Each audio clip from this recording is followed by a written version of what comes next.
A single billionaire finds a poor girl sleeping in the trash. When he hears her story, he falls to his knees crying. Damon Acosta adjusted his cashmere scarf as he exited Lumiere, the most exclusive restaurant downtown. The meal had been excellent, as always, but the company, foreign investors with forced laughter, had left him mentally drained. That was how business worked at his level. Endless dinners with people pretending to like one another. A message from his personal driver blinked on his phone's screen. An unexpected traffic jam would delay him by 15 minutes. Damon put the phone back into his overcoat pocket and decided to walk for a while. The cold night air seemed more appealing than waiting in the restaurant lobby, where he would almost certainly be approached by acquaintances. The bright lights of the main avenue soon gave way to narrower, darker streets. At 32, heading up a financial empire with a fortune estimated in the billions, Damon still carried the instincts of his difficult childhood. He knew which alleys to avoid, where not to make eye contact, how to appear unapproachable. A biting wind blew through the street, making him quicken his pace. That was when he saw it, almost by accident, a small figure among black trash bags piled against the wall of a commercial building. Initially, he thought it might be an animal, perhaps a stray dog looking for shelter from the cold. Something made him stop, a detail out of place, a strand of dark hair visible between the bags. "Oh my God," he murmured, approaching cautiously. It was a child, a girl. She didn't look older than 6, curled up between the trash bags, using one as a makeshift pillow. She wore an oversized sweatshirt, dirty and torn. Her sneakers were tied with mismatched pieces of string, completely worn out. Clutched against her chest was a scorched teddy bear missing an eye, bearing obvious burn marks. Damon froze where he stood. Every day, he saw homeless people. He had learned, as everyone in his social class did, not to look directly at them, to donate money to charities that handled those problems, and then move on with a clear conscience. But here she was, real, immediate, with no filter. "Hey," he called softly. "Hello?" The girl's eyes opened, not with a start, but with a resigned slowness. Dark brown eyes gazed at Damon with an expression that unsettled him deeply. It wasn't a look of fear or hope. It was simply an acknowledgement of his presence, as she might acknowledge the rain or the wind. A look that accepted pain as a normal part of life. "Are you okay?" he asked, realizing how absurd the question was the moment he voiced it. "Where are your parents?" The girl slowly sat up, still hugging the teddy bear. Her eyes drifted around the alley before returning to Damon. "They died," she answered in a clear voice, surprisingly steady. "In the fire." Damon felt a tightness in his chest. A fire. When did that happen? 3 full moons ago, she replied, pointing to the sky. 3 full moons, approximately 3 months, alone, on the streets. "Can you tell me what happened?" Damon asked, crouching to her level and keeping a respectful distance. The girl stroked the scorched teddy bear. "We lived in a little house, on the edge of the city." Her voice was monotonous, as though reciting a story that wasn't hers. "In the poor part, near the old factory." She paused. "The fire started at night. I was sleeping. Dad pulled me out of bed, gave me Mr. Pause, and told me to run to the backyard. Mom was screaming in the kitchen. Her small fingers repeatedly smoothed the scorched ear of the bear. Dad said he would go get Mom. I waited under the big tree, like we practiced. But the fire got too big. Nobody came out." Damon felt tears forming in his eyes. "How have you been living since then?" he asked, and his voice choked. "On the streets," she answered simply. "I eat whatever I find. Leftover food. Sometimes the people at that restaurant over there leave a sandwich for me." Something broke inside Damon. The child's words hit him with a force that no billion-dollar negotiation, no financial crisis had ever managed. Tears streamed down his face, unbidden and unstoppable.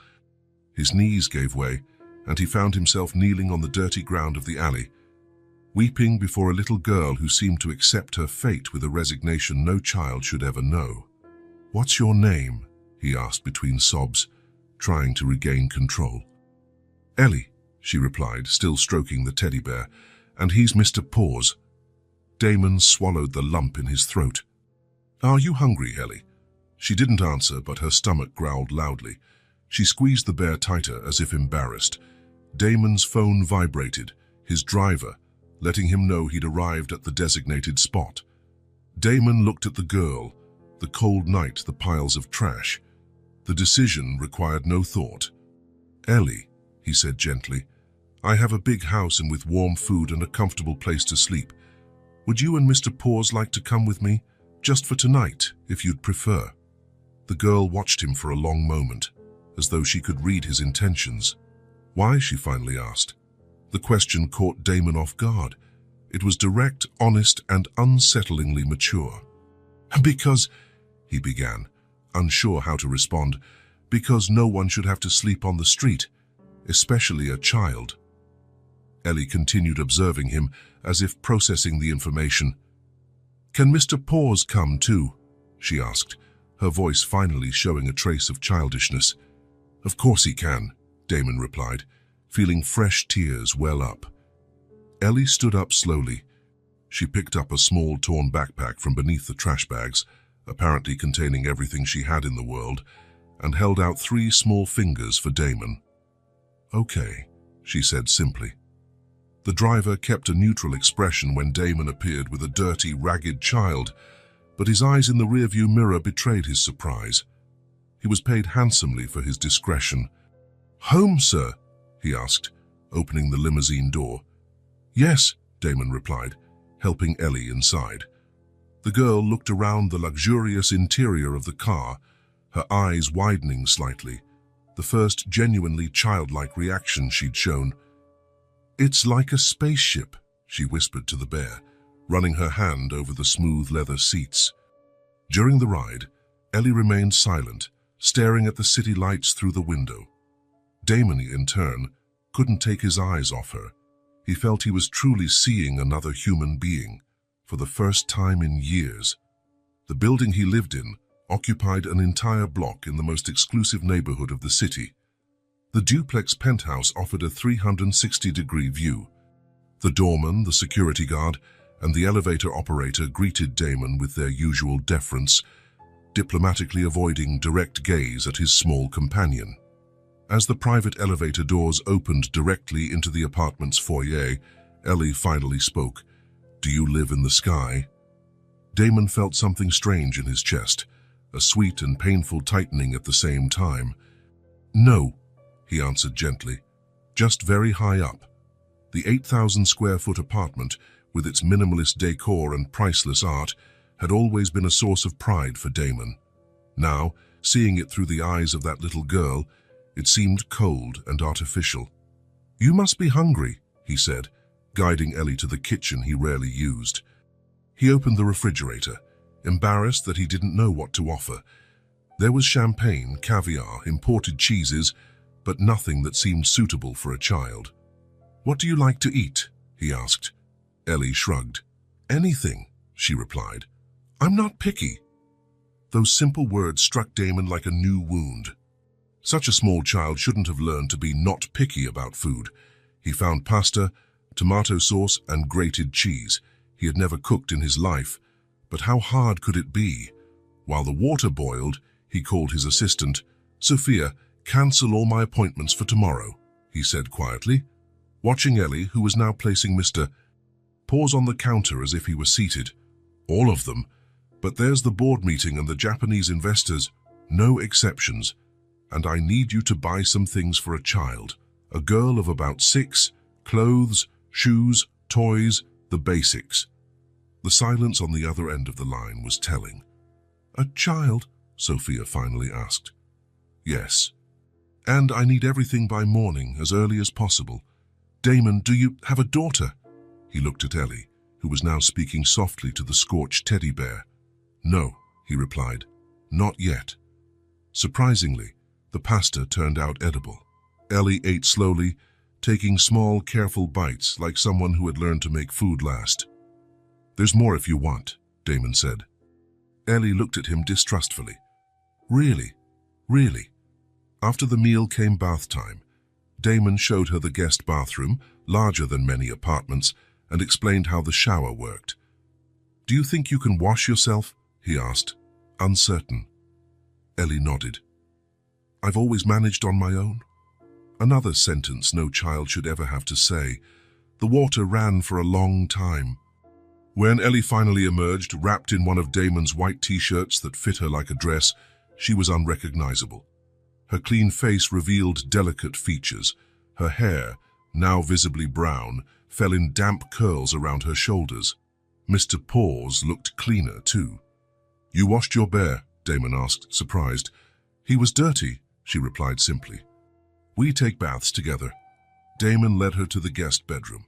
He prepared the king-size bed, feeling strangely clumsy. "If you need anything during the night, my room is over there, see? The door at the end of the hallway." Ellie nodded, climbing onto the bed with some difficulty. She carefully settled Mr. Paws beside her.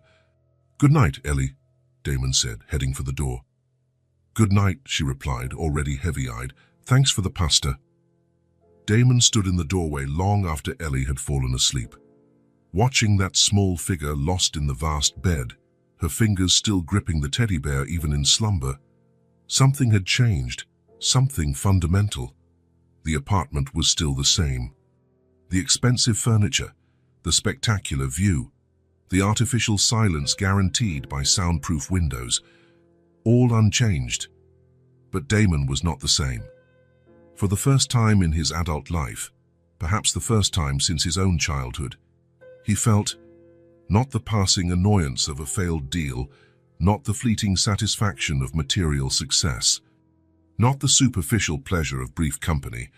It was something deeper, more genuine, something he didn't know how to name, but instinctively recognized as essential. He remembered the boy he had been, before the money, before the power, before he learned to armor his heart and turn relationships into transactions. That boy would have stopped to help Ellie without hesitation. Sitting in the hallway, Damon cried again, not for what Ellie had lost, but for what he himself had forgotten. And as the sun began to rise over the city, he made a silent promise to the girl sleeping inside and to the boy he had once been. This would be just the first of many nights Ellie would sleep safely. He wouldn't let her go back to the streets, no matter what it took. For the first time in his life, Damon knew with frightening clarity exactly what he wanted. And it wasn't more money, more power, or more recognition. He just wanted to be the kind of person that little girl needed him to be. The sun illuminated the hallway, bathing Damon in its golden light. The house was still the same, but he most certainly was not. The silence of the early morning was broken by a harsh, dry sound. Damon woke immediately, senses on alert.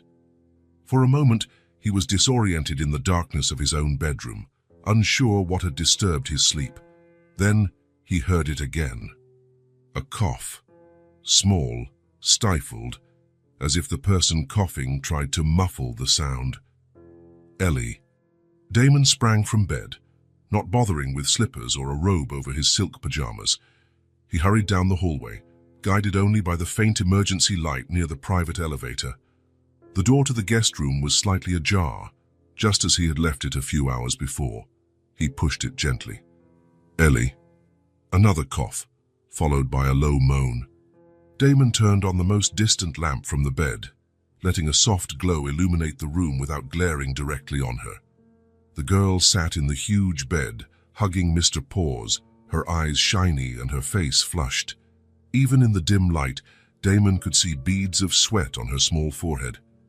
"My throat hurts," she said, her voice raspy. Damon approached and, hesitantly, placed the back of his hand against her forehead. It was hot, very hot. "You have a fever," he noted, feeling a wave of panic he couldn't recall experiencing before. "Not at this level." "Have you felt sick for a while?"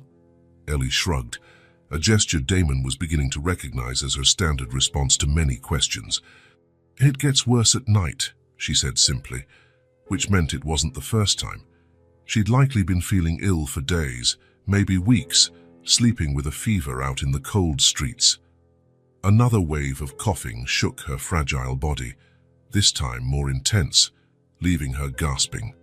When she finally caught her breath, Ellie looked at Damon with frightened eyes, the first time she had shown genuine fear since he found her. "It hurts to breathe," she confessed. That was all Damon needed to hear. He didn't check the time or worry about the late hour. He simply acted, "We're going to the hospital right now." Ellie clutched Mr. Paws more tightly. "I don't like hospitals," she mumbled, her voice small. "I know," Damon replied, though he had no real way of knowing. "But they'll help you feel better, and I'll be with you the whole time, I promise."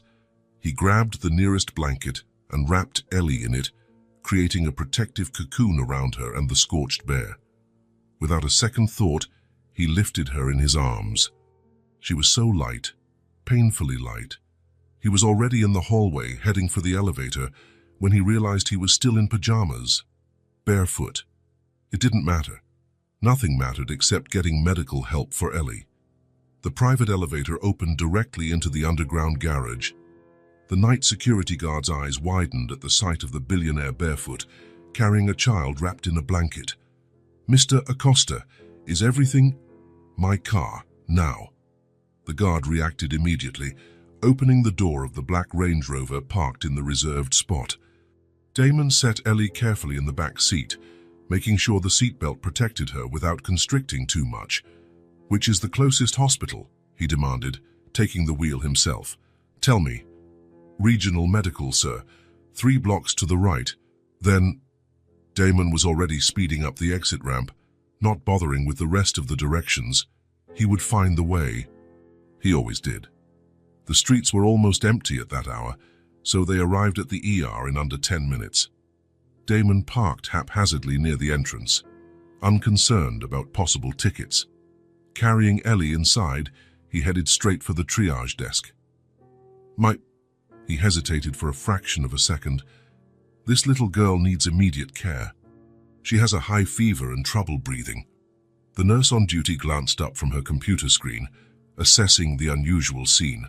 A man barefoot, in pajamas, carrying an obviously feverish child wrapped in a cashmere blanket. Her professional gaze quickly took over, and she picked up the internal phone without asking unnecessary questions. "Dr. Mendez, triage, please. Pediatric patient with respiratory difficulty." Within seconds, a small team approached with a gurney. Damon was reluctant to let Ellie go, but he knew he had to trust the professionals. "Remember what I promised," he whispered to the girl. "I'm staying with you the whole time." Ellie nodded weakly, still clutching Mr. Paws as she was placed on the gurney. Her eyes never left Damon's. "Are you the father?" asked the doctor leading the team, already steering the gurney into an exam room. "I'm responsible for her," Damon replied, walking alongside. The doctor gave a small nod, accepting the non-answer for now. There was a patient to treat. "What's her name?" "Ellie. Age?" "Approximately 6 years old." "Any known allergies?" Damon felt his chest tighten. "I don't know." The doctor studied him briefly before turning her attention to Ellie, who was now being hooked up to a vital signs monitor by a nurse. "Ellie, honey, are you allergic to any medicine?" "Anything that makes you feel sick." The girl shook her head, clutching the bear against her chest. "Medical history, previous illnesses." The doctor turned back to Damon. Again, he felt the pain of not knowing. He had met this child less than 24 hours ago. "I'm not aware of anything," he admitted. "But she was homeless until last night." The doctor's expression shifted subtly, a mix of professional understanding and that controlled compassion good physicians develop. "Understood," she said simply, then turned to the nurse. "We'll need a full panel, CBC, CRP, electrolytes, glucose, and a chest X-ray." The next hour was a blur of activity. Damon stayed by Ellie's side through every procedure, holding her small hand while she eyed the needles, masks, and machines with distrust. When she was taken for an X-ray, she was allowed to bring Mr. Paws as long as he stayed out of the exposure area. Finally, they were placed in a small observation room. Ellie was already breathing better, thanks to a nebulizer and fever medication. She was drowsy but fought sleep, as if afraid everything would vanish if she closed her eyes. The doctor returned, now joined by an older man who introduced himself as Dr. Torres, the on-call pediatrician. Both examined a chart of results. Mr. Dr. Torres looked inquiringly at Damon. Acosta. Damon Acosta. A brief flicker of recognition crossed the doctor's face, quickly replaced by professional neutrality. Mr. Acosta, we need to talk about Ellie's condition. We can do that right here. Or would you prefer somewhere more private? Damon glanced at Ellie, who was now struggling to keep her eyes open. Here is fine. I promise not to leave her. The doctor nodded, quietly approving the decision. Ellie has an early-stage pneumonia, likely the result of an untreated viral infection that worsened. It's not severe yet, thankfully, but it could have become serious quickly without treatment. He paused, allowing Damon to absorb the information. Additionally, she shows signs of moderate malnutrition and multiple vitamin deficiencies. Nothing irreversible, but concerning for a child in a crucial developmental phase. Damon nodded, each word hitting like a blow. Even knowing she had been living on the streets, hearing the clinical impact was devastating. There are also... The doctor hesitated, lowering his voice. Some signs of old physical trauma, small fractures that healed without proper medical attention, a toe that was broken and never treated, some scars. Damon closed his eyes briefly, fighting a wave of anger. Not at the doctor, but at a world where a child could suffer like this. Toxicology is clean, which is good news, Dr. Torres continued. And despite everything, her kidney and liver function are normal. Children can be incredibly resilient. Ellie had finally drifted into sleep, still clutching the bear. The oxygen mask created little clouds of condensation with each breath. What's the treatment? Damon asked, keeping his voice low so as not to wake her. Antibiotics for the pneumonia, vitamin supplements for nutritional deficiencies, and plenty of rest. I'd like to keep her in observation at least until tomorrow afternoon. Damon agreed with a nod. Mr. Acosta? The doctor hesitated, clearly choosing his words carefully. Under normal circumstances, with a vulnerable child and no clear custody documentation, we'd be required to notify Child Protective Services immediately. Damon felt his body tense, preparing for the battle he knew would eventually come, but had hoped to delay until he had a concrete plan. The doctor continued, However, I see you have a genuine interest in her well-being. May I ask what exactly your relationship to Ellie is? Damon glanced at the sleeping girl, at the face that even in slumber held an expression of someone who had seen far too much far too soon. I found her last night, he replied honestly, sleeping among trash bags, hugging that bear. She told me about the fire that killed her parents, about surviving on the streets. He took a deep breath before continuing. I couldn't leave her there. I just couldn't. The doctor studied Damon's face for a long moment. Whatever initial reservations he had, something in Damon's expression seemed to reassure him. Is she your daughter? He finally asked, direct but without judgment. Damon looked at Ellie again. An answer formed in his heart before he could think it through logically. Not yet, he said with surprising certainty, but she's with me. The words hung in the air, laden with meaning, a declaration, a promise. Dr. Torres nodded slowly. I understand. Well, legally, I will still need to file a report, but I'll note that Ellie is under your temporary care while formal steps are taken. He gave Damon a small smile. That should give you some time to arrange the situation. Damon felt a surge of gratitude. Thank you, Doctor. Just take good care of her, the doctor replied, heading toward the door. Kids like Ellie have already seen the worst the world can offer. It's time they see the best. The next morning, Ellie woke up noticeably better. Her fever had subsided, and her breathing, though still a bit rough, was easier. Damon, who had slept in a chair by her bed without leaving her side for a moment, immediately perked up. Good morning, he said with a tired smile. Ellie glanced around, disoriented for a moment, before recognizing Damon. Her eyes widened in surprise. "You really stayed," she murmured. "I promised, didn't I?" Damon answered, feeling a lump in his throat. How could something as simple as keeping a promise mean so much to her? A nurse came in with a breakfast tray, a small bowl of oatmeal, toast, jam, a glass of orange juice, and a cup of tea with milk. She placed it on the bed tray and adjusted the bed so Ellie could eat upright. "Enjoy, princess," she said with a warm smile. "If you need anything, just let us know." Damon thanked her, then turned his attention to Ellie, who was staring at the tray as though it contained priceless treasures. "All this is for me?" she asked, incredulous. "All yours," Damon confirmed, helping her position the tray. "I'll get myself a coffee at the cafeteria later." Ellie was already stirring the oatmeal, tasting it cautiously, as if afraid it might vanish. "It's good," she noted, surprised. "Tastes like real milk." Damon watched her eat, each small bite carefully chewed. Even hungry, she ate with a restraint no 6-year-old should ever need to have. Meanwhile, Damon's assistant had arranged for clothes and personal items for both of them. A company security officer had dropped everything off at the hospital reception early that morning. At least now, Damon was properly dressed and no longer barefoot. Ellie finished half the oatmeal, a whole slice of toast and all the juice before pushing the tray away. "I can't eat more," she said, gently nudging the tray. "My stomach's too small." The comment, made so naturally, struck Damon like a bullet.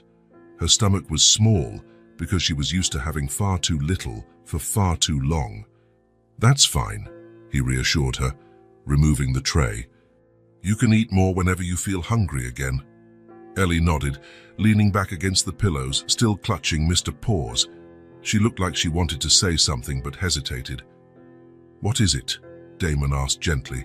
She bit her lip, pondering. "Can I tell you something?" "Anything," Damon replied, leaning in closer. Ellie stared at her own hands for a moment before speaking. "There were days I went to sleep hungry," she said with that disarming childhood frankness. "I used to draw pictures in my mind to forget." Damon felt his heart clench. "Draw in your mind." She nodded. "It's when you close your eyes and pretend you're drawing pretty things. I drew flowers at Palmbu and the sun, and a new house." She paused, her fingers absently stroking the bear's scorched ear. "But what I really wanted was to go to school," she continued, voice soft but clear. "To learn my whole name." Damon, who had just picked up his coffee cup, felt his fingers grip it so tightly he feared it would break. "How your whole name?" he asked, once he trusted himself to speak again. Ellie nodded. "I only know how to write Ellie. Mom started teaching me, but we didn't have time to finish." Her eyes lifted to meet Damon's.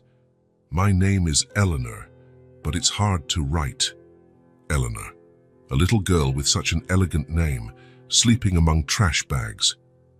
Her words echoed in Damon's mind. Harder, more real, more impactful than any advice he'd ever heard in billion-dollar boardrooms, more meaningful than any motivational speech costing thousands of dollars. A child who drew in her mind to forget hunger, who dreamt not of toys or treats, but of something as basic as learning to write her own name.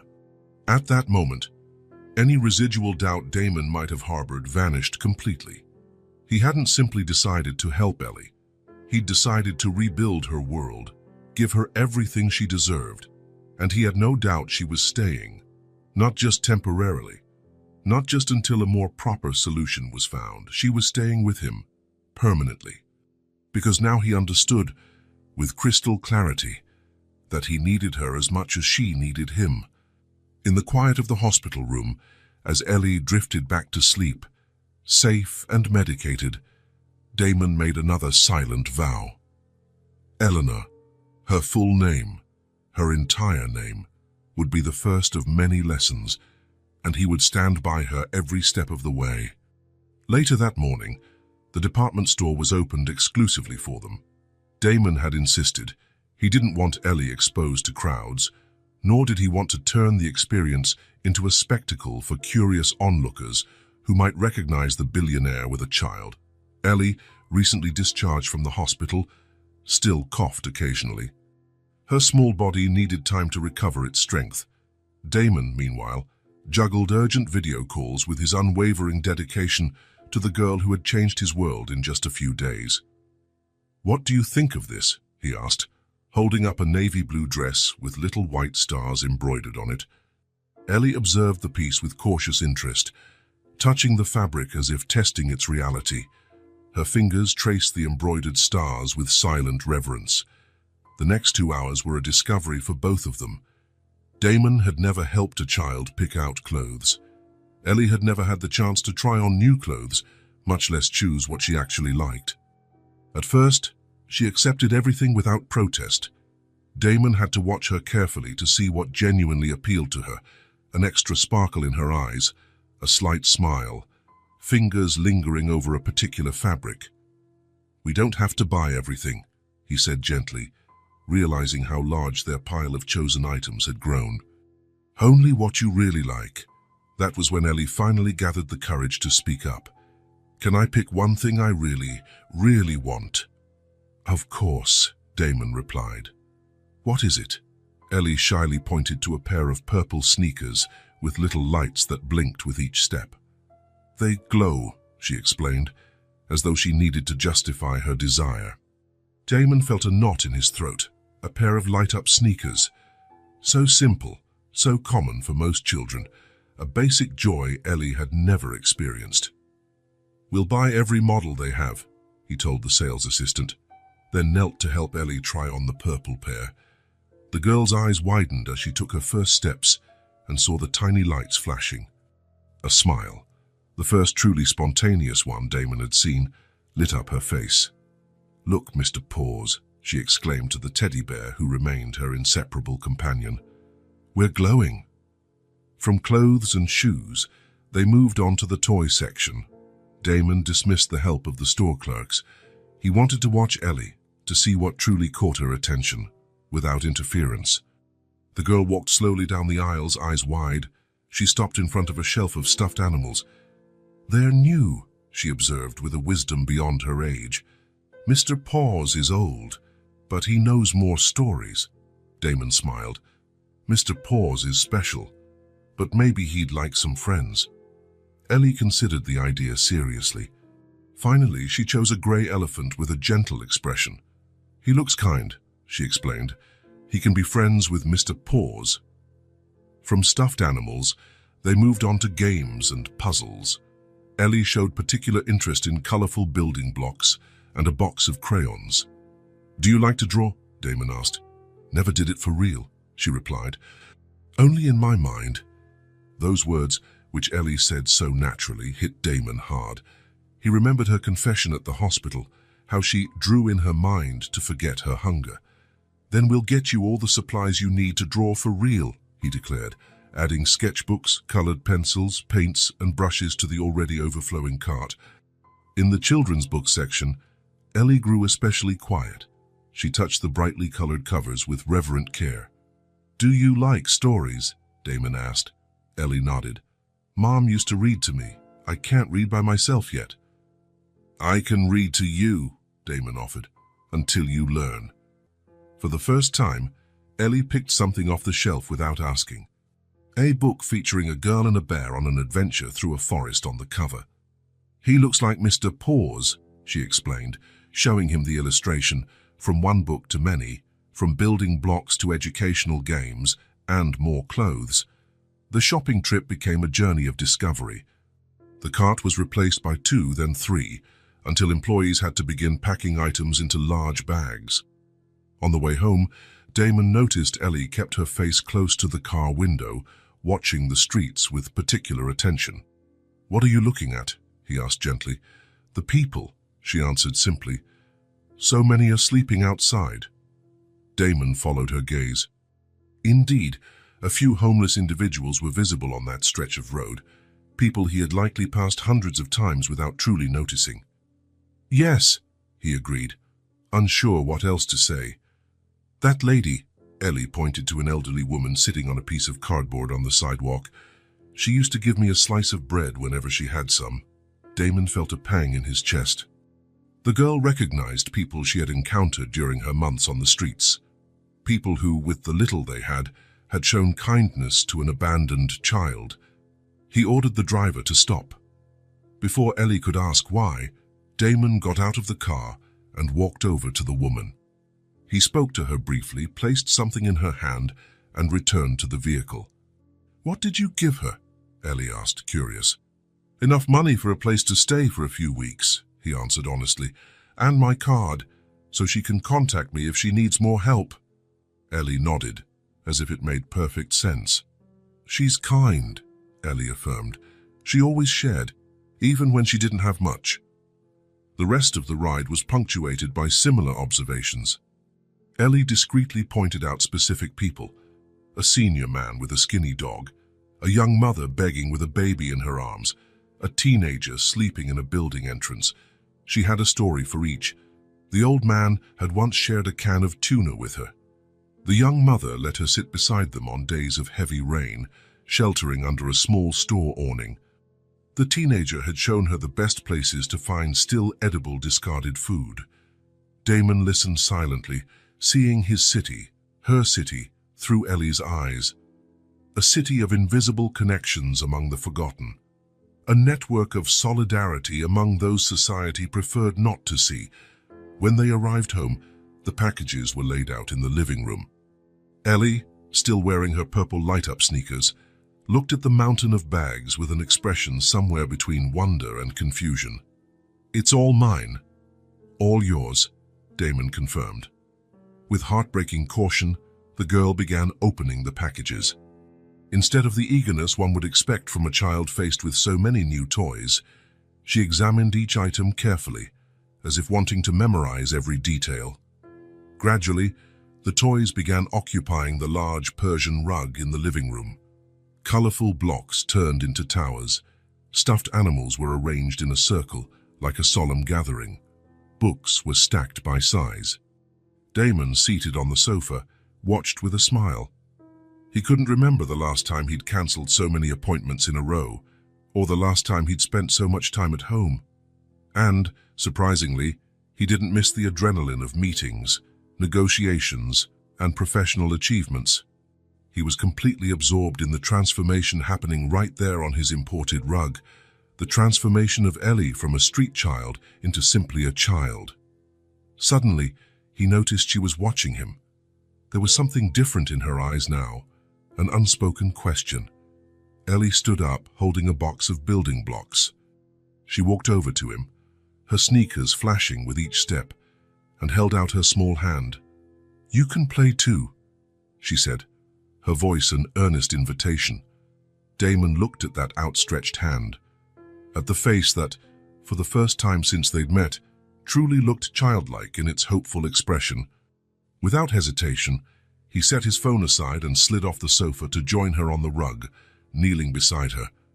"What are we going to build?" he asked. "A house," Ellie replied, already sorting blocks by color. "A really big one, for all of us." "All of us?" "Me, you, Mr. Paws," she explained, arranging the blocks with adorable seriousness. "And all our new friends." Damon found himself completely immersed in the game. They built a house first, then a tower, then a bridge, structures that had no name but made Ellie smile each time Damon added something unexpected. Without noticing, an hour passed, then two.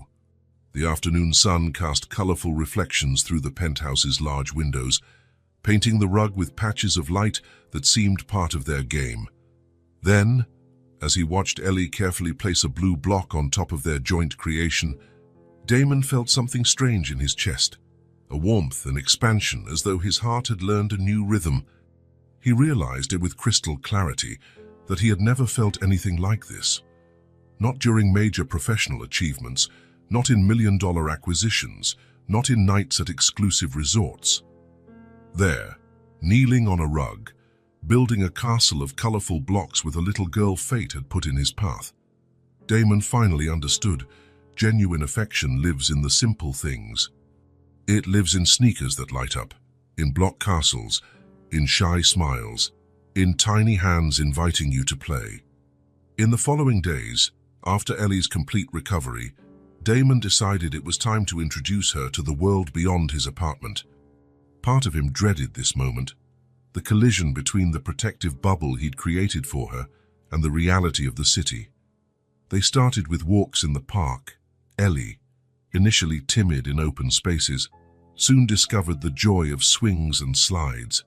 Watching her play among other children, hesitant yet increasingly confident, brought Damon a satisfaction he couldn't quite name. It was during the return from one of those outings, following a different route at Ellie's request, that they passed through a more modest part of the city. The girl clung firmly to Damon's hand, leading him as though she had a specific destination in mind. They stopped in front of a small, simple-looking diner. Through the window, they could see a middle-aged man working in the kitchen. "Mr. Carlos," Ellie explained, pointing. "He used to leave sandwiches for me at the end of the day." Damon studied the diner, clearly a family-owned business, struggling to stay afloat. The kind of place he'd never have gone to, the kind of person he'd never have met. "Shall we go in?" he suggested. Ellie's eyes widened. "Can we?" "Of course." The bell above the door chimed as they entered. The man in the kitchen looked up reflexively, still chopping vegetables. Then he paused, looking more closely. "Little Ellie?" he called out, incredulous. Ellie offered a shy smile, partially hiding behind Damon's legs. "Hi, Mr. Carlos?" The man set down his knife and approached, a genuine smile lighting up his tired face. "I thought you'd gone away. It's been weeks since you last came by. I was worried." Damon felt a knot in his throat. This stranger, this man barely making it with his small diner, had worried about Ellie, had noticed her absence. "She's with me now," Damon spoke up, extending his hand. "I'm Damon Acosta." The man wiped his hands on his apron before shaking Damon's. "Carlos Mendez, pleasure to meet you." Over the next 20 minutes, Damon listened as Carlos recounted how he always left a wrapped sandwich near the dumpster behind the diner, in a specific spot where Ellie could find it. How sometimes he'd include fruit or chocolate. How on nights of heavy rain, he pretended not to see her sleeping under the small covered area by the back entrance. Before leaving, Damon insisted on paying for a year's worth of lunches for needy children in the area, meals Carlos already provided whenever he could, but that he could now offer daily without hurting his business. It was just the first of many similar encounters. In the following weeks, guided by Ellie, Damon discovered a city he'd never really seen.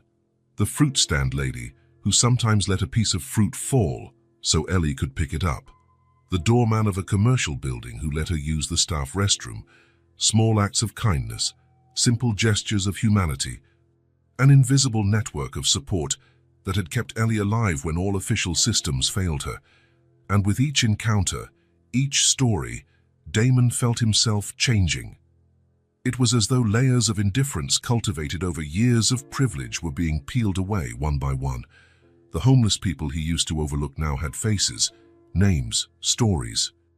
The poor neighborhoods he once saw merely as statistics in reports were now real communities, full of people struggling, surviving, caring for one another. One afternoon, as they headed back from another eye-opening stroll, they passed a group of people sleeping under a bridge. Ellie squeezed Damon's hand. "She's new," Ellie whispered, pointing to a young woman curled up in a corner away from the others. "She wasn't here before." Damon looked at the woman. She couldn't have been older than 20. She was shivering, even though it wasn't particularly cold. "How do you know she's new?" "She's scared," Ellie explained, with that sharp perception of street dynamics. "She hasn't learned yet." Before, Damon would have walked right past, would have thought, not my problem, it's the government's problem, or the charities, or anyone's but mine. Now he stopped. He truly looked at the woman, and he thought, this could have been Ellie. In another world, in different circumstances, it could be Ellie there, alone, shivering. "Wait here a moment," he said, approaching the woman. The conversation was brief. She was pregnant. She had fled an abusive relationship. She had nowhere to go. With a few phone calls, Damon secured her a spot in a shelter, specializing in helping women facing domestic violence. He arranged transportation, ensured she got medical care for her pregnancy. When he returned to Ellie, he found her watching calmly. "You helped," she observed, not as a question but as a statement. "Yes," Damon replied. "I tried." Ellie nodded, satisfied, then took his hand again as they continued on their way. On the drive home, Damon realized something fundamental had changed within him. The city, with all its injustices and inequalities, was no longer just a distant backdrop he passed through in a bulletproof car. Now, everything felt like his responsibility. Every vulnerable person, every child without access to education, every family without a decent home, they were all part of a new moral equation in his life, because any of them, absolutely any, could have been Ellie. And Ellie, in just a few weeks, had become everything. Damon woke with a start, unsure what had interrupted his sleep. He blinked into the darkness of his room, trying to figure out what had awakened him. The digital clock by his bed read 3:17 a.m. For a moment, he thought he'd been dreaming. A nightmare, perhaps, the kind that fades upon waking, leaving only unease. He was about to roll over and go back to sleep when he heard it. A scream, high-pitched, desperate. "Ellie!" He leapt out of bed as if shocked, not bothering with slippers. In seconds, he was running down the hallway toward the girls' room, guided only by the faint emergency light near the elevator. Another scream cut through the quiet of the night. "Dad, get me out of the fire." The words spurred Damon to run faster, his heart pounding against his ribs. He shoved the door so hard it banged against the wall. In the soft glow of the little lamp they left on, Ellie couldn't sleep in complete darkness since the fire. Damon saw her sitting up in bed, eyes wide with terror, but not really seeing what was in front of her. Mr. Paws had fallen on the floor, as if thrown aside in the chaos. "Dad!" she screamed again, her small hands flailing as though pushing away something invisible. "It's burning. Get me out." Damon crossed the room in 2 long strides and sat on the edge of the bed. When he touched her shoulder, he realized her nightshirt was soaked with sweat. Her hair clung to her forehead and temples. "Ellie," he said softly, trying to pull her out of whatever nightmare she was trapped in. "Ellie, it's me." "Damon," but she remained locked in the dream, eyes open but unseeing, reliving the flames of a memory that refused to fade. "It's hot," she murmured, now trembling uncontrollably. "Everything's on fire." Damon gripped her small shoulders, firmly but gently.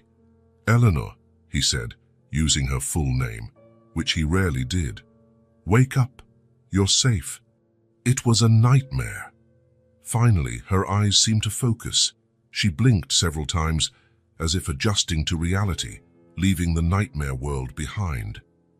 When she recognized Damon, her face twisted into a mix of relief and profound hurt.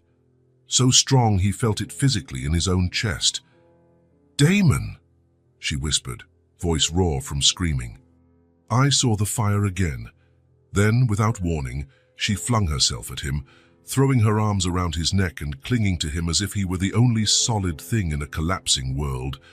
Damon hugged her back, feeling her fragile body shake against his. He could count every rib through the thin nightshirt. A reminder that, despite weeks of proper meals, Ellie's body still bore signs of prolonged deprivation. "They couldn't get out," she mumbled into his shoulder, words muffled and broken by sobs. "I called them, but they didn't come." Damon closed his eyes, feeling his own throat tighten. It was the first time Ellie had spoken so directly about the trauma of the fire since that first night in the alley, as if the nightmare had shattered some internal barrier. "I know," he whispered, stroking her damp hair. "I know, sweet girl." What else could he say? No phrase or generic comfort could ease the depth of her loss. So instead of more words, he simply held her, let her cry against his chest, Let her tremble in his arms. Let her release the terror that had built up in a child who had watched her world burn. Gradually, the gut-wrenching sobs turned to spaced hiccups. Her breathing, once ragged, began to even out. But her small fingers remained locked in his t-shirt, as if afraid he too might disappear. Damon reached for Mr. Paws, who lay on the floor, and placed him gently between them. "Look who's worried about you," he said softly. Ellie looked at the scorched teddy bear, her constant companion on the streets, her last link to her old life. "He has nightmares sometimes too," she murmured, stroking the bear's ear with trembling fingers. "Sometimes he cries softly when he thinks I'm asleep." Damon felt something break inside him. Ellie's sensitivity, even in her own suffering, her ability to project and care for a toy's feelings, because it was easier to deal with the bear's sorrow than her own. "You know what?"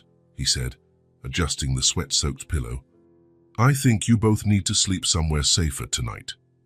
Ellie lifted her eyes to him, questioning, "How about you two sleep in my room? My bed is huge for just one person. That way, if the nightmare comes back, I'll be there to chase it away." The girl nodded slowly, relief evident on her exhausted face.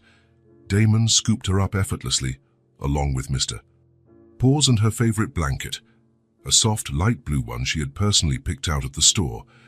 Ellie rested her head on his shoulder, eyes heavy with exhaustion and emotion. On the way to his room, Damon reflected on how much his life had changed in a matter of weeks.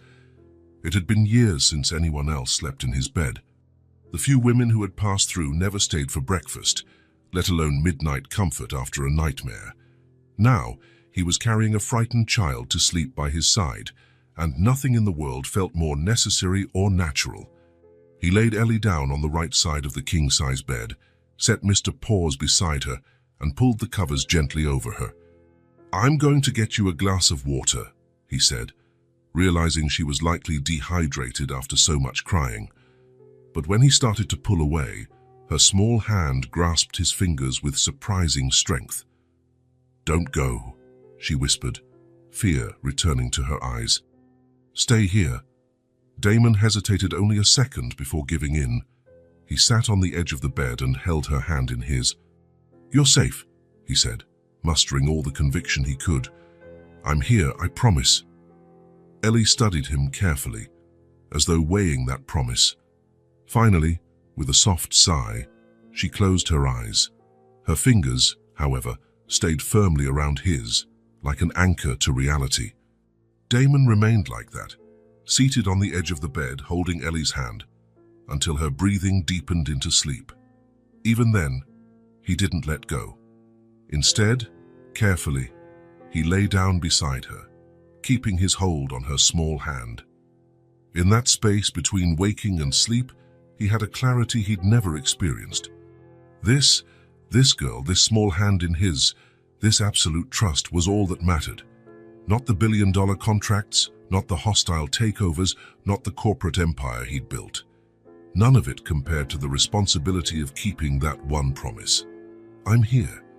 He remembered how he had found her in that dark alley, sleeping among trash bags. How she had survived alone for months, hiding, scavenging, braving cold and fear. How, in spite of it all, she could still smile when her shoes lit up, still worry about a teddy bear's feelings, still trust someone again. And he knew, with a certainty that transcended any rational thought, that he would never let go. That he would do whatever it took to ensure this extraordinary survivor never faced the world alone again. Ellie shifted in her sleep, snuggling closer to him, still holding tight to his hand. And Damon, once labeled a ruthless strategist by the business press, who sealed billion-dollar deals without blinking, discovered he was prepared to rearrange the entire universe for this little person sleeping beside him. She slept in his arms, and he did not let go. After that night of nightmares, Damon couldn't bring himself to return to work the next day. For the first time in years, he cancelled all his meetings without giving much explanation. Sophia, his assistant, had to juggle excuses for important clients and partners while her boss stayed home, sitting at the edge of a child's bed, watching Ellie sleep. Her breathing had normalized, But the terror of the previous night lingered like an invisible presence in the room. Damon couldn't shake the image of Ellie screaming for her father amidst the flames of a traumatic memory. When he finally resumed his routine 2 days later, he did something he never imagined. He completely reorganized his schedule to be home every night before 8. Eating dinner with Ellie, helping her bathe, reading a bedtime story. Those moments became non-negotiable in his calendar. "Damon, you know we can't postpone the meeting with the Japanese again," Sophia warned, entering his office with a pile of folders. "They've rescheduled twice already and are starting to suspect something's wrong with the deal." Damon tapped his fingers on the desk, glancing at the clock. It was 6:15. "Schedule it for tomorrow, 9 in the morning," he replied, shutting his laptop. "I need to go home." The entire office was buzzing with rumors about the change. The once relentless Damon Acosta, who used to work late into the night and demanded the same from his team, now had strict departure times.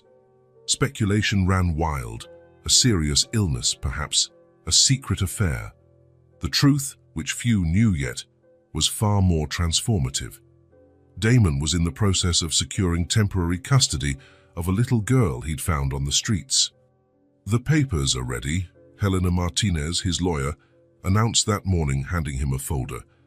"The hearing is set for tomorrow at 10 a.m. Judge Henderson is known for being thorough, but we have a solid case. The medical, psychological, and social reports are all in our favor." What if he denies it? Damon voiced the fear that had haunted him for weeks. Helena regarded him over her glasses. "He won't. But if the unexpected happens, we'll fight. You have the resources for that." Damon nodded, closing the folder. He wasn't used to situations where his money and influence couldn't guarantee the outcome. The uncertainty of the process, the possibility, however small, of losing Ellie, provoked an anxiety he'd never felt in multi-million-dollar deals. He decided not to tell Ellie about the hearing. He didn't want to raise her hopes or, worse, spark fears. Ellie was finally starting to feel safe, to believe that her place with Damon wasn't temporary. He didn't want to endanger that fragile sense of security. On the morning of the hearing, he woke earlier than usual. He chose his most conservative suit, no ostentation today, and triple-checked that every document was in order. Entering the kitchen, he found Ellie already seated, playing with her breakfast cereal. "Good morning," he greeted, unable to hide the nervousness in his voice. Ellie looked up at him, that disconcerting perceptiveness shining in her gaze. "You're going somewhere important," she stated, not a question. Damon hesitated. He had underestimated her ability to read situations. "Yes," he finally admitted. "I have a very important meeting today." "Is it about me?" she asked, lowering her spoon. Damon's brief silence answered for him. "It's so I can stay here for real." Ellie pressed, her eyes now locked on his, a mix of hope and fear. "Yes," Damon conceded, sitting down across from her. "Our judge is going to officially say you can live with me." Ellie processed this, stirring her cereal absent-mindedly. What if he says no? The same question that tormented Damon.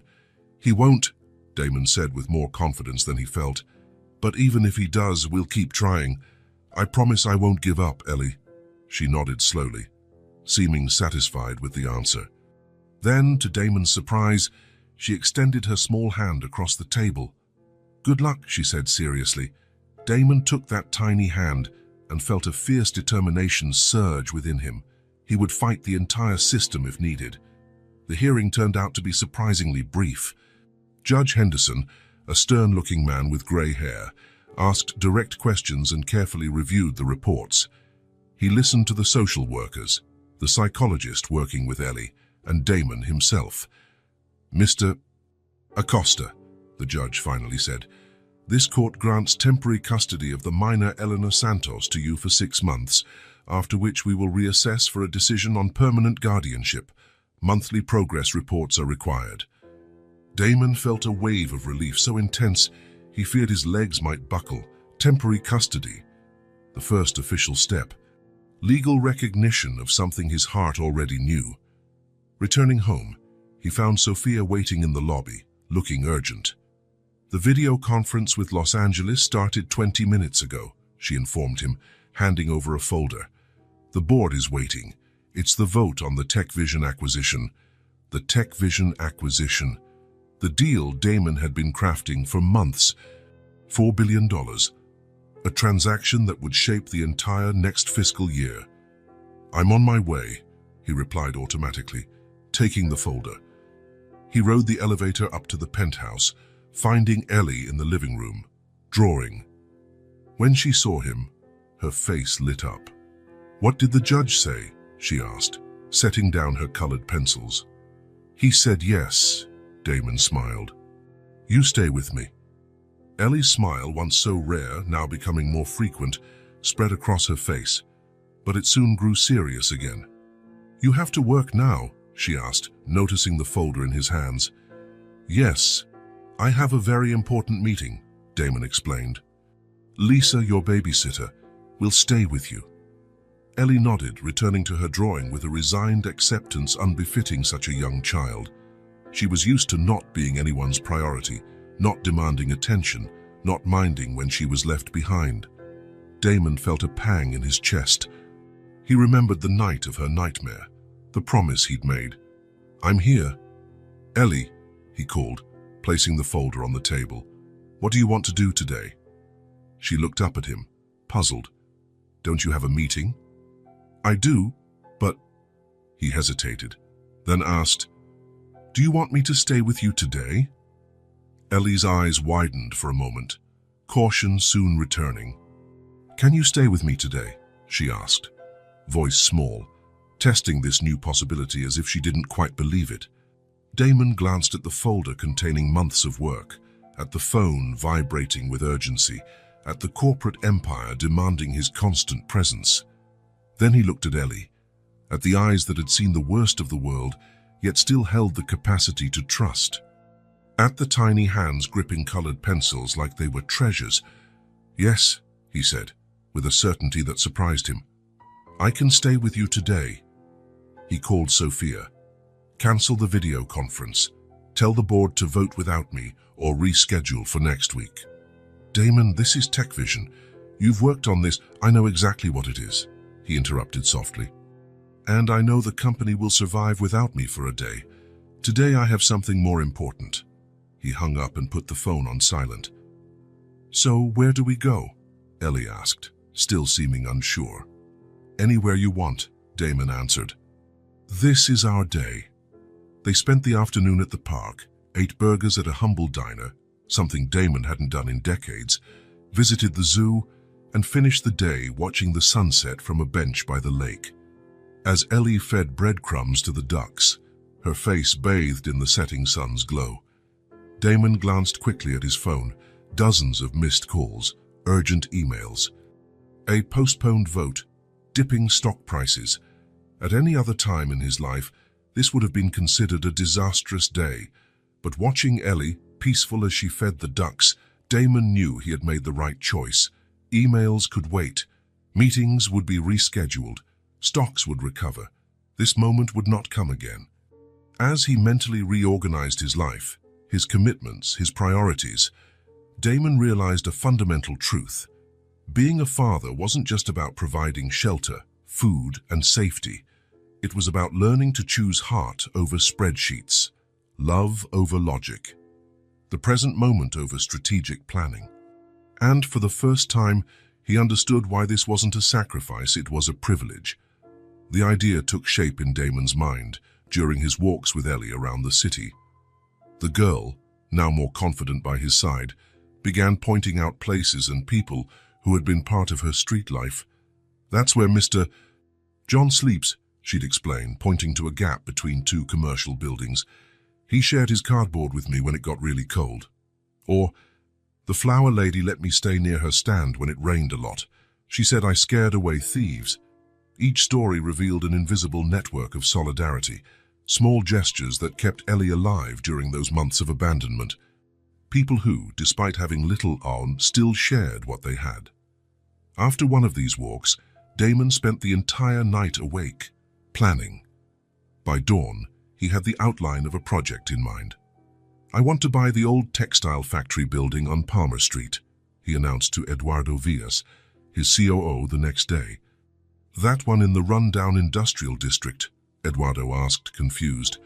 "That area has little commercial value and—" "It's not going to be a commercial venture," Damon interrupted.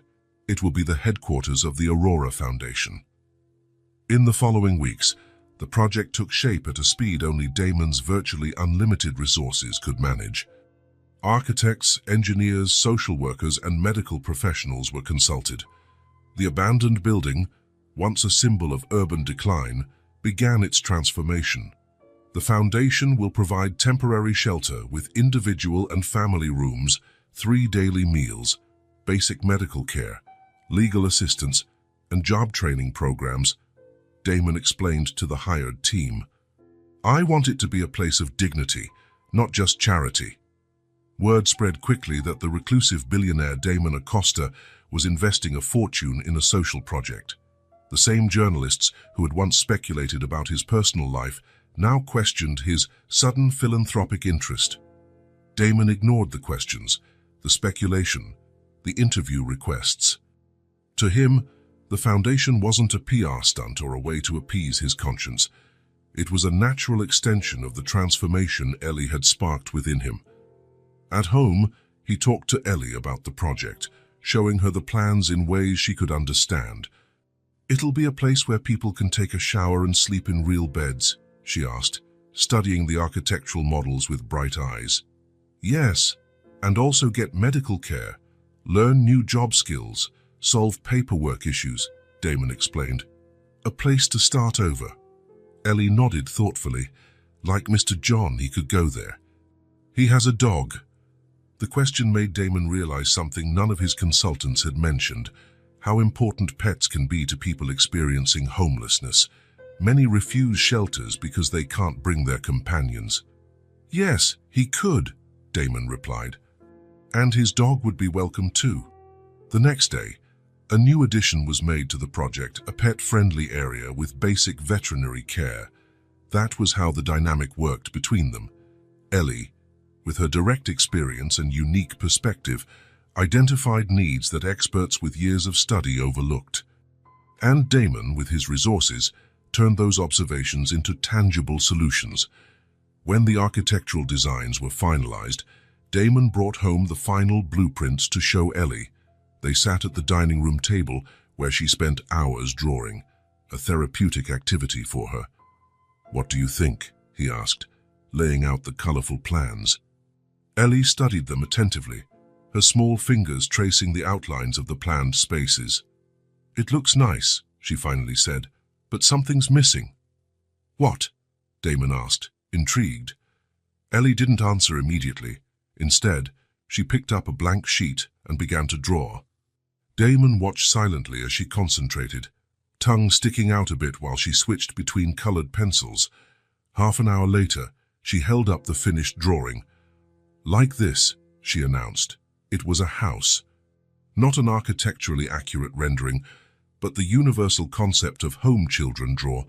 A rectangle with a triangular roof, square windows with curtains, a chimney with smoke, and flowers out front. On the door, in careful writing, the word "Welcome." Damon stared at the drawing for a long time. It was simple, childlike, and somehow more perfect than any polished plans he'd commissioned. "That's exactly what it was missing," he finally agreed. "Can we use it?" Ellie nodded, handing him the drawing with solemn care. On the morning of the official press conference to announce the Aurora Foundation, Damon's office received a special delivery. Ellie's drawing, now framed in a simple yet elegant frame. Without fanfare, he placed it in the center of the stage where the announcement would be held.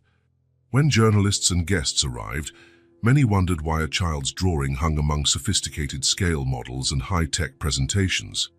Damon offered no explanation at first. Only when he took the microphone did he connect the dots. "The Aurora Foundation was born from a simple question," he began. "Why do we allow people to live on the streets in one of the wealthiest cities in the country?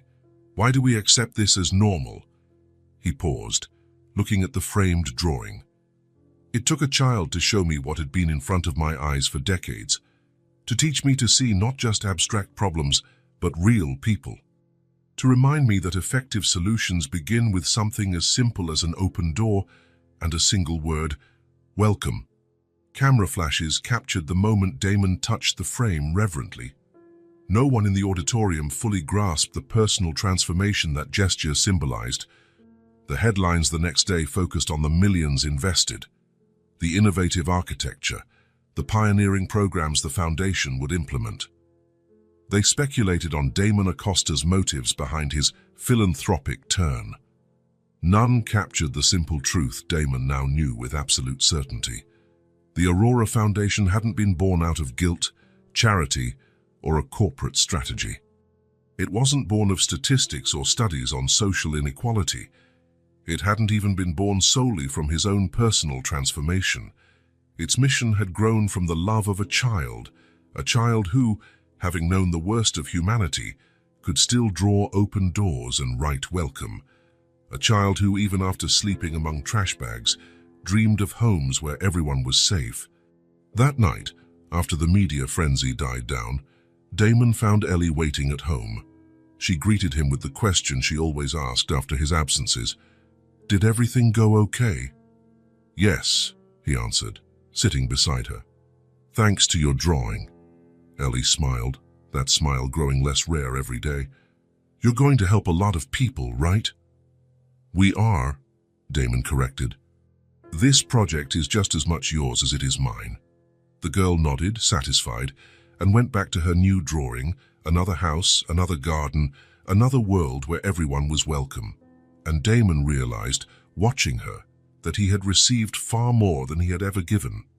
In trying to save Ellie, he had found his own salvation.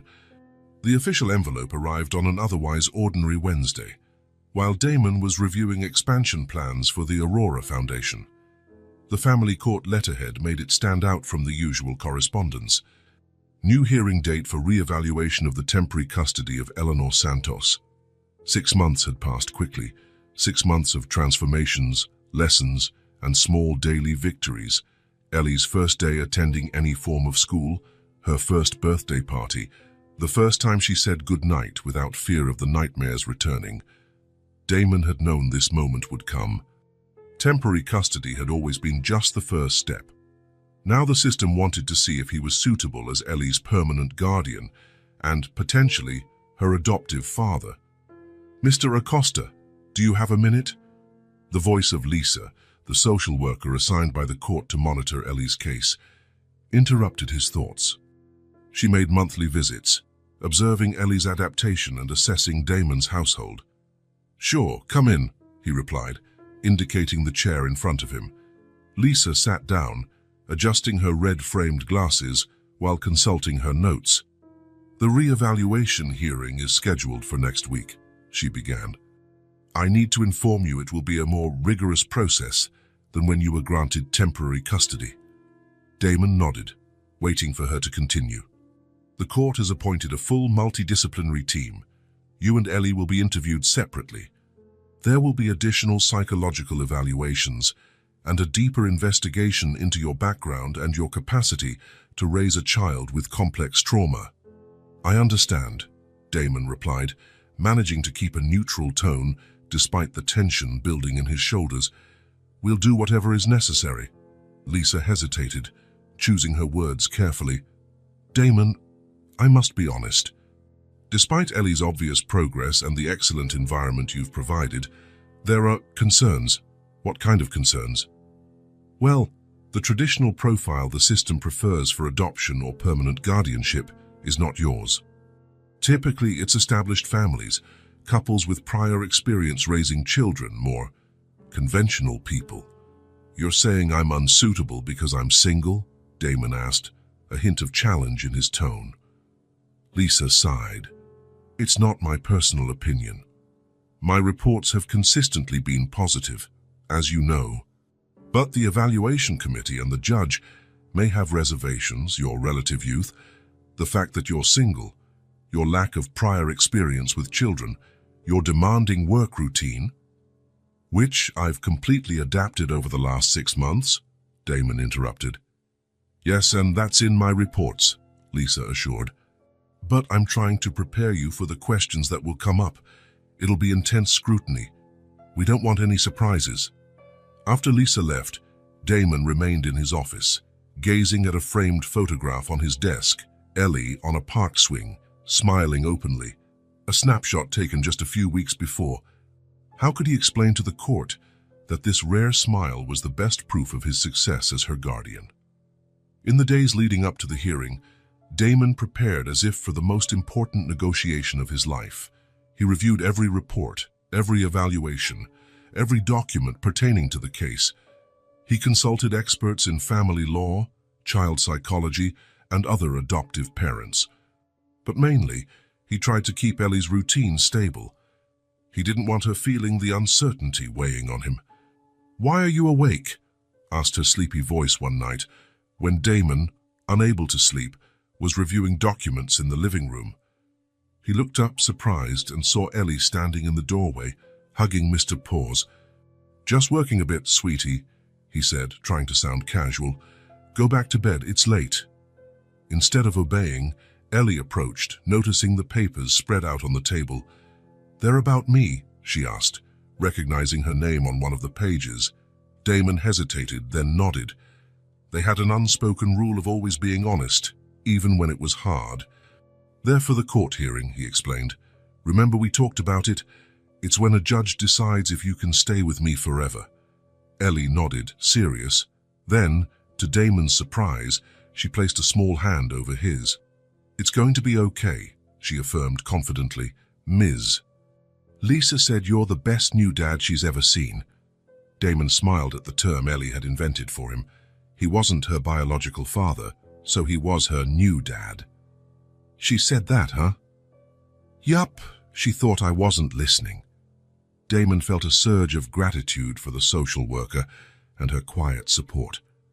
Maybe the system wasn't entirely against them. On the day of the hearing, the family court was especially busy. Wearing his most conservative suit, Damon held Ellie's hand as they walked to the assigned room.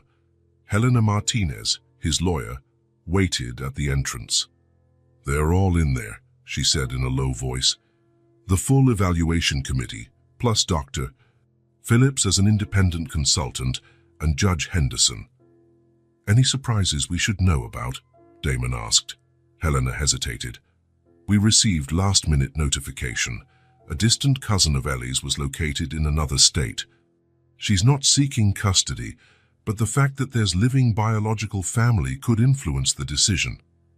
Damon felt Ellie tighten her grip on his hand. He glanced down, seeing her eyes widen. "I don't know any cousin," she said quietly. "Don't worry."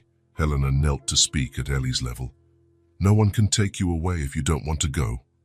The court always considers what's best for you." When they entered the room, Damon was struck by its oppressive formality. Unlike the smaller hearing for temporary custody, this was a proper courtroom. Judge Henderson presided from a high bench, while the evaluation committee, a psychologist, psychiatrist, senior social worker, and family law specialist, occupied a side table. Lisa gave them a discreet smile from her seat near the committee. Following protocol, Ellie was gently guided to a separate room by a child psychologist. There, she would undergo her own interview, away from the pressure of Damon's presence. "It'll be fine," he whispered to her, bending down for a quick hug before she left. "Just say what you feel, like we practiced." Ellie nodded bravely, though her lower lip quivered slightly. With Ellie out of the room, the real interrogation began. "Mr. Acosta," began Dr. Rivera, the committee's psychiatrist, "over the past 6 months, you have provided a stable environment for Eleanor, and reports show significant progress in her development. However, we have concerns about the sustainability of this arrangement." "What concerns, Doctor?" Damon asked, striving for respect in his tone, despite the rising tension. "You're a single, relatively young man with no prior experience with children and a highly demanding career," she explained. "Eleanor has complex emotional needs stemming from severe trauma. Her recovery will require years of consistency, patience and emotional availability. Another committee member, Dr. Marcus, a psychologist specializing in childhood trauma, leaned forward.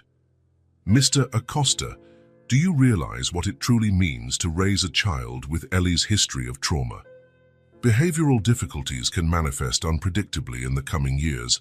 Nightmares, regression, attachment issues, possible academic problems.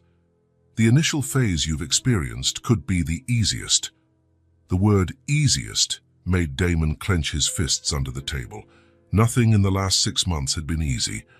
The sleepless nights after nightmares, the seemingly inexplicable crying spells, the moments Ellie withdrew completely, reliving terrors she could barely name.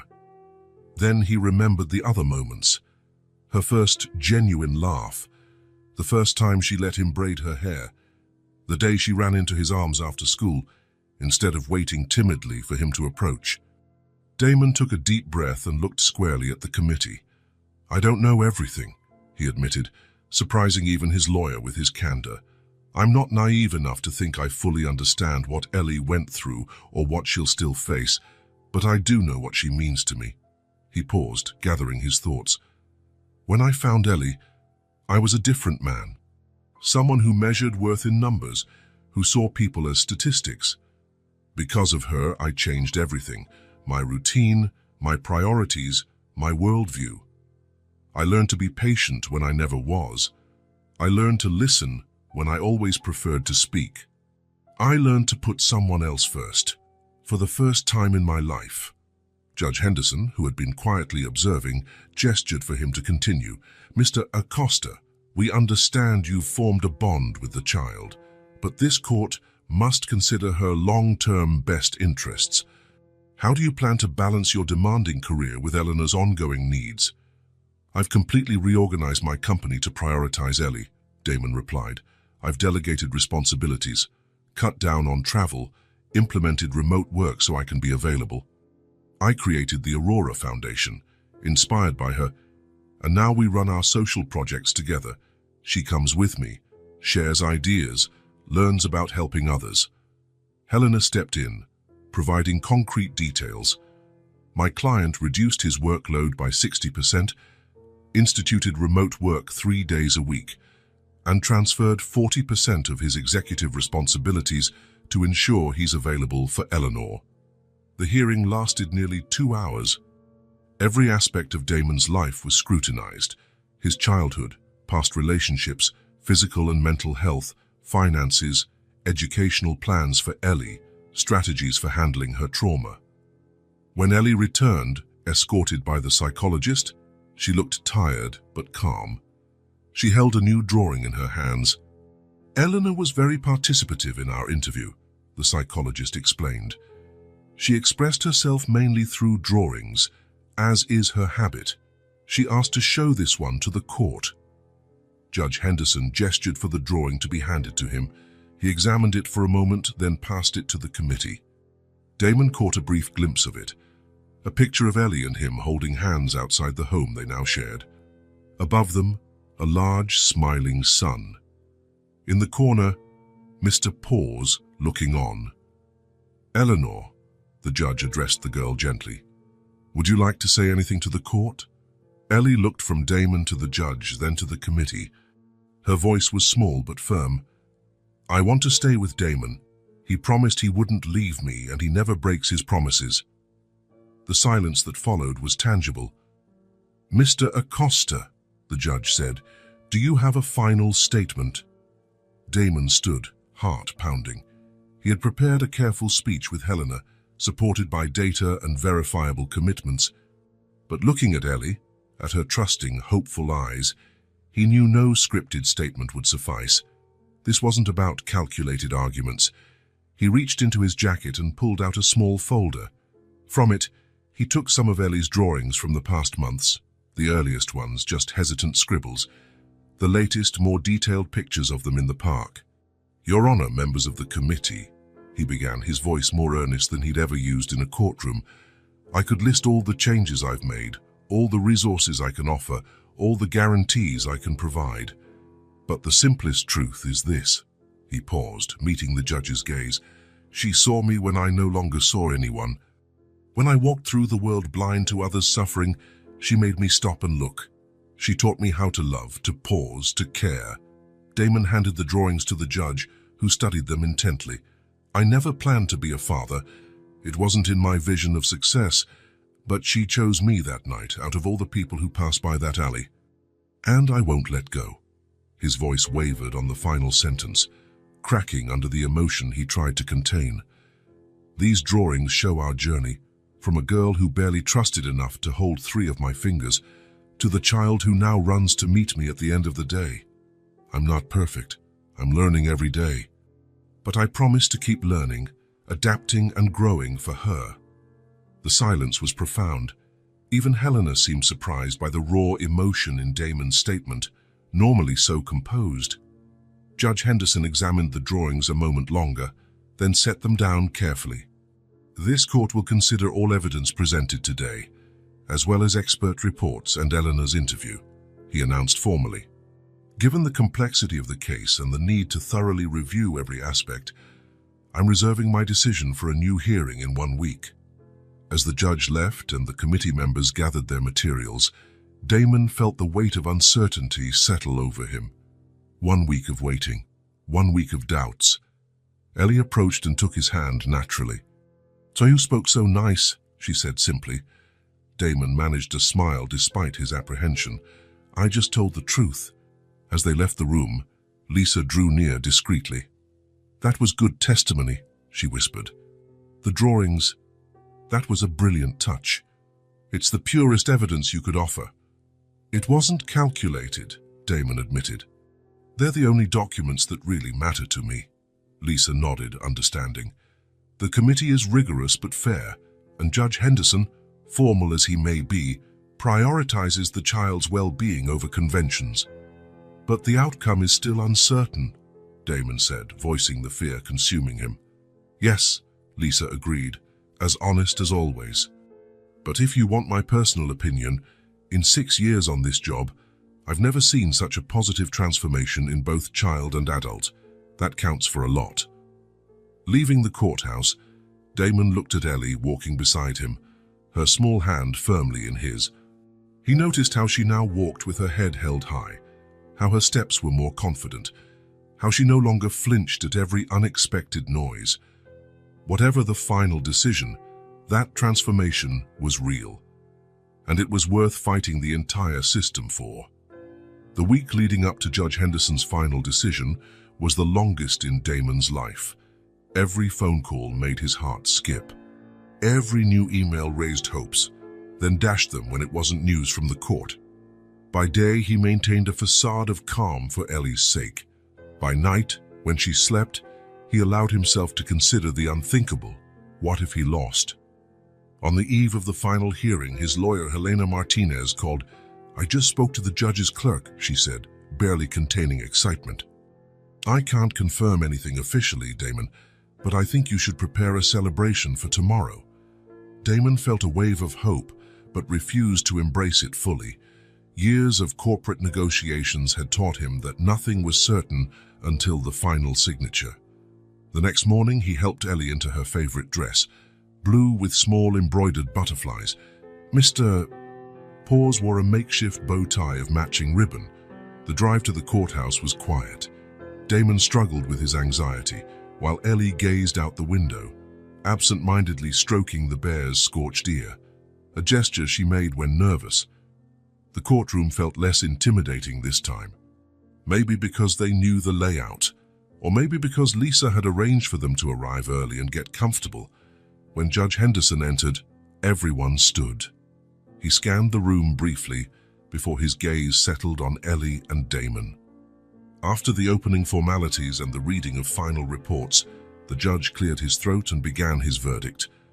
As stated by child welfare guidelines, this court must always prioritize the best interest of the child.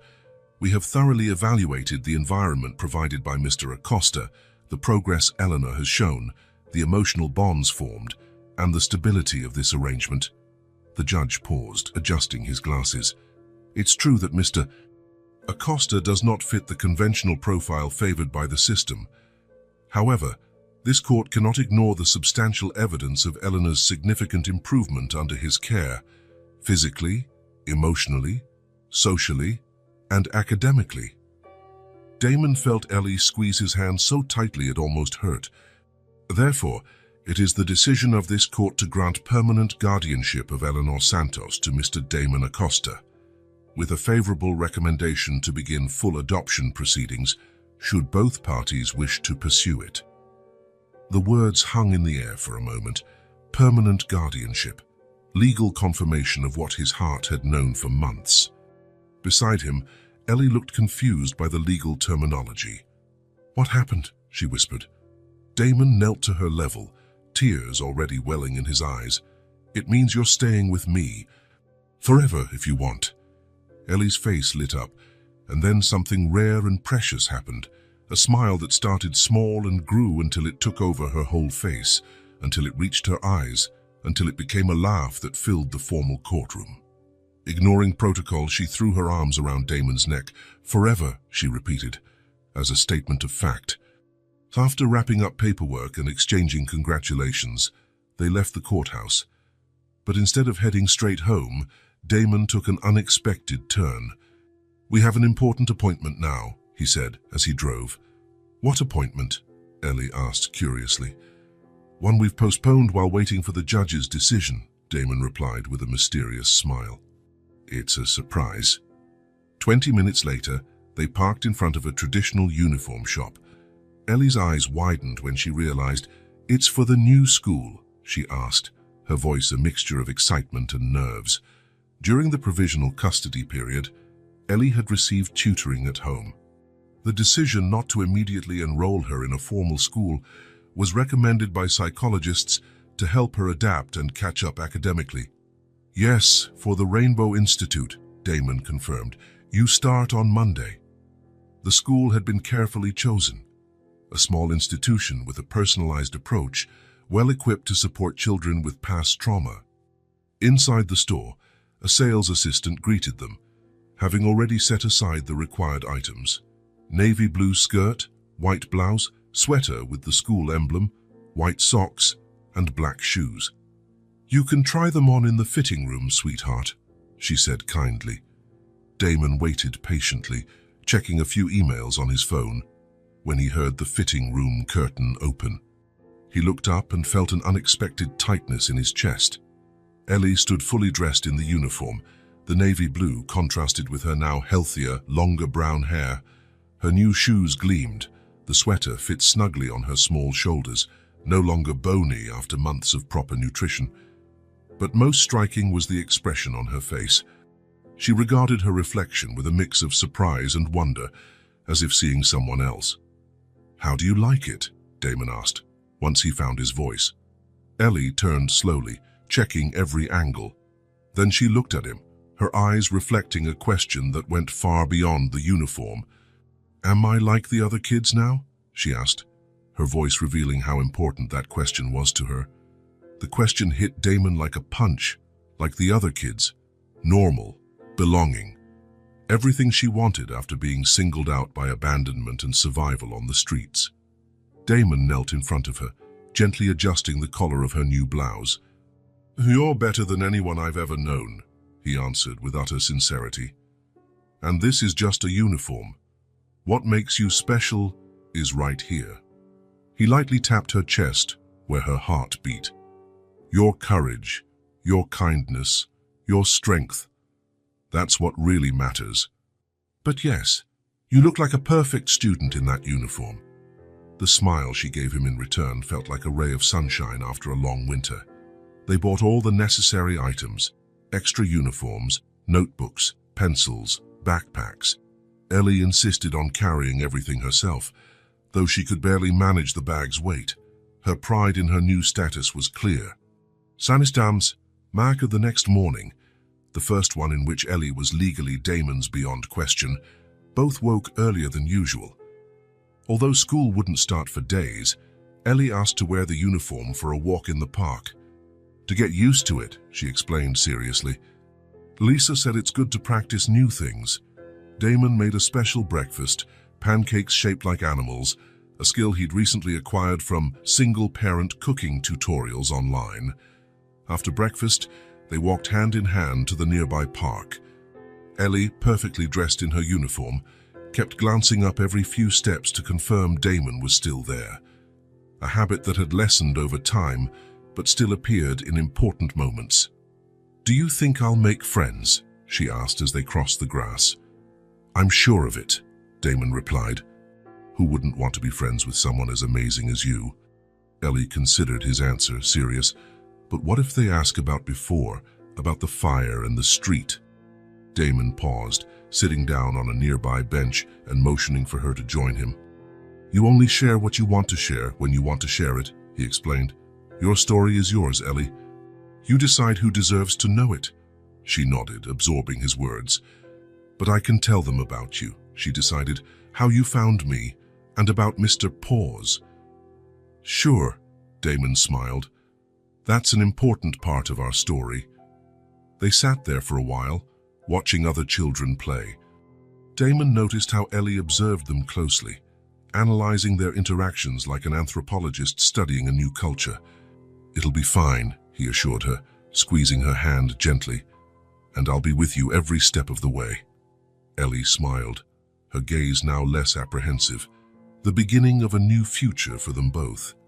Beneath Masamnas, in the months that followed, life found a new rhythm. The Aurora Foundation expanded, opening 2 additional facilities. The assistance programs, modeled in part on Ellie's original ideas, received national recognition for their innovative, empathetic approach. Ellie adapted surprisingly well to school. After an initial phase of shyness, she blossomed academically and began forming a small circle of friends. Her teachers often commented on her remarkable empathy and maturity.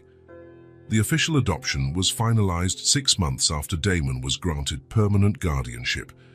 In a simple ceremony, Elena Santos officially became Elena Santos Acosta. To celebrate, Damon hosted a small party with the people who had been pivotal in their journey: Lisa, Helena, Dr. Torres, Carlos from the diner, and a few of Ellie's classmates. The biggest change, however, happened in Damon's professional life. Gradually, he delegated more, cut back on non-essential projects, and reshaped his schedule to be present in Ellie's daily life, helping with homework, attending school recitals, or simply spending a Sunday afternoon doing puzzles. Damon worked less. He lived more. On a random Tuesday, returning from a meeting at the foundation, he found Ellie focused on the living room table, surrounded by colored pencils. She was fully absorbed in a drawing, her tongue sticking out slightly in concentration. "What are you drawing?" he asked, setting his briefcase on the sofa. "It's a surprise." "You can't look until I'm done." Damon respected her wish, occupying himself in the kitchen preparing dinner. When Ellie finally called him over, she proudly presented her creation. It was very different from her early drawings. The lines were more confident, the proportions more realistic. It showed Damon and Ellie sitting on a park bench, the same bench where they had talked about school. Above them, a big yellow sun smiled down, towering trees offered partial shade, and at the top of the page, in careful child's handwriting, a single word: home. "It's to hang in the living room," she explained. "So everyone who visits can see it." Damon looked at the drawing, feeling that familiar pressure in his chest, not pain, but a fullness that sometimes felt too big to contain. "It's perfect," he said, voice thick with emotion. "We'll put it in a frame." That night, after reading Ellie a bedtime story and tucking her in, Damon lingered by her door, watching her. The room, once impersonal, now overflowed with personality. Posters, books, drawings, a growing collection of stuffed animals, though none as treasured as Mr. Paws. Later, sitting alone in the quiet living room, he looked at the newly framed drawing. Home, not the luxury apartment or the prestigious address, but the feeling, the belonging, the certainty that, wherever they were home when they were together. That was when Damon fully understood. Ellie was the daughter he never knew he wanted, and the best decision he had ever made in his life. Looking back at the man he had been before that night in the alley, Damon barely recognized him.